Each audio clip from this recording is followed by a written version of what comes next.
सोनभद्र के रेणुकूट नगर अध्यक्ष पद के लिए एक बार फिर से चुनावी मैदान में प्रत्याशी व्यापार मंडल अध्यक्ष सूरज ओझा जी से खास बातचीत की गई, जिसमें बात करने के दौरान कई बातों का जिक्र उन्होंने किया। कई चुनावी मुद्दों पर और कई चुनावी वादों का भी उन्होंने जिक्र किया। वंदे भारत के लिए रेणुकूट सोनभद्र से राकेश सोनी की। सोनी, आप देख रहे हैं वंदे भारत। जैसा कि आप सभी को पता है कि यूपी उत्तर प्रदेश में नगर निकाय का चुनाव चल रहा है। सोनभद्र में द्वितीय चरण होना है।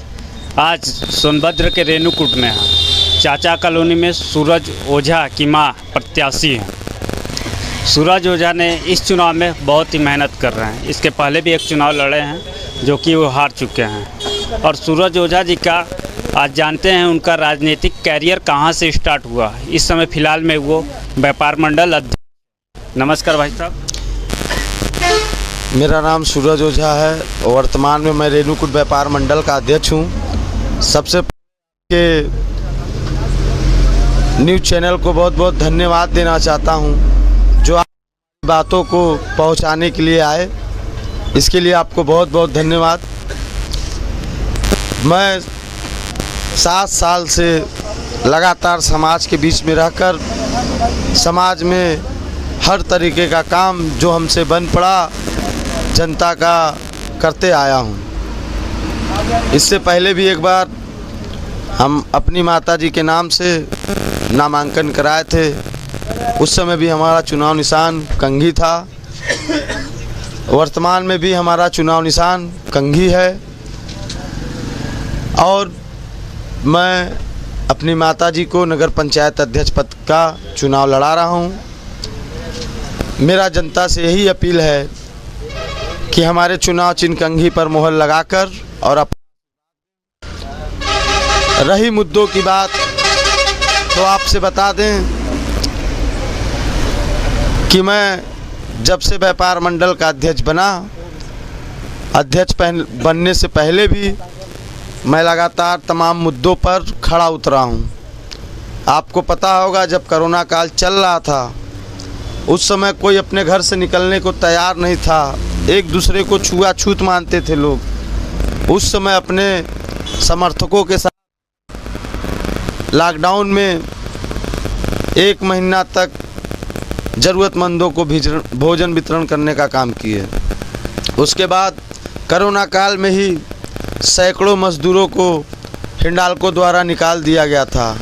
उन मज़दूर भाइयों के लिए मैं 11 दिन का धरना कड़ी ठंड में देकर उन मज़दूर भाइयों को रखवाने का काम किया।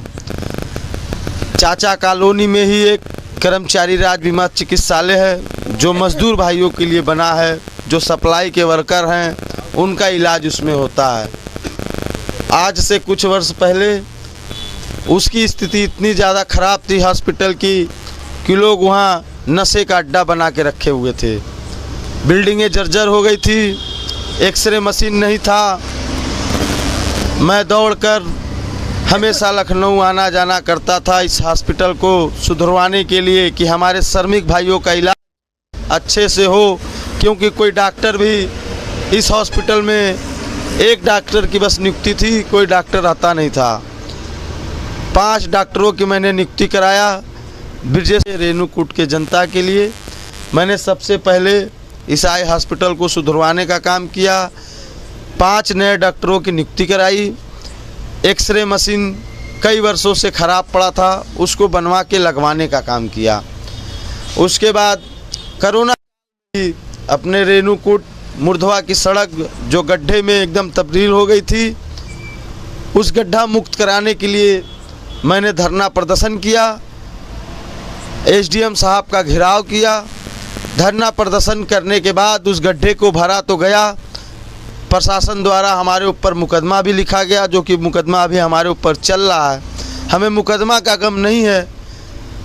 हमें खुशी है कि हमारे एक मुकदमा से जनता का विकास हो रहा है। आज वो रोड देखने को मिलता है कि हमारे मुकदमे का रहल दिख रहा है कि यदि हमारे ऊपर मुकदमा हुआ तो नगर का विकास हुआ।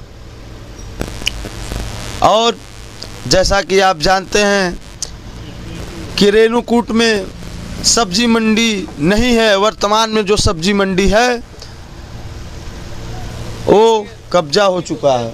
नहीं, जैसा कि आपने अभी एक मुद्दा उठाया कि कोविड में आपने खाना वितरण किया, क्या उस समय भी आप व्यापार मंडल अध्यक्ष थे या नहीं? थे। उस समय भी व्यापार मंडल अध्यक्ष थे।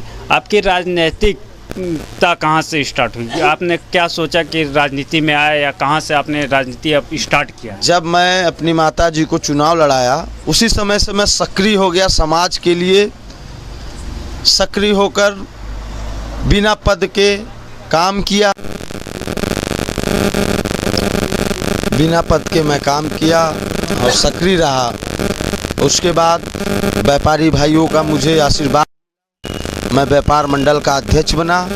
उसके बाद लगातार अपनी रेणुकूट को मुद्दाओं को उठाकर जनहित में जितना हो सकता है उसको ज़्यादा कराने का काम करता हूँ।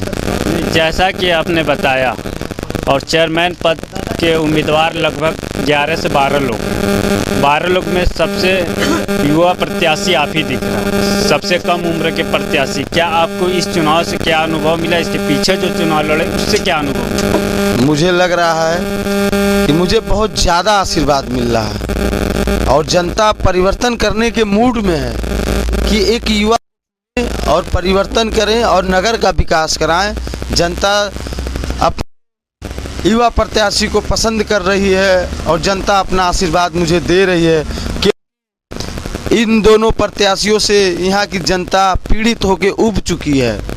जैसा कि आपने देखा, नगर पंचायत चुनाव के अध्यक्ष पद के प्रत्याशी सूरज ओझा से हमारी बात हो रही थी और 12 प्रत्याशी के आसपास रेणुकूट के अध्यक्ष पद के लिए उम्मीदवार जो चुने गए हैं।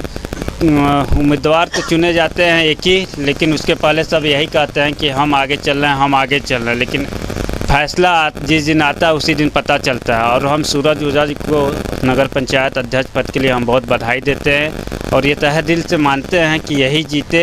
नवयुवक है, नए जोश में है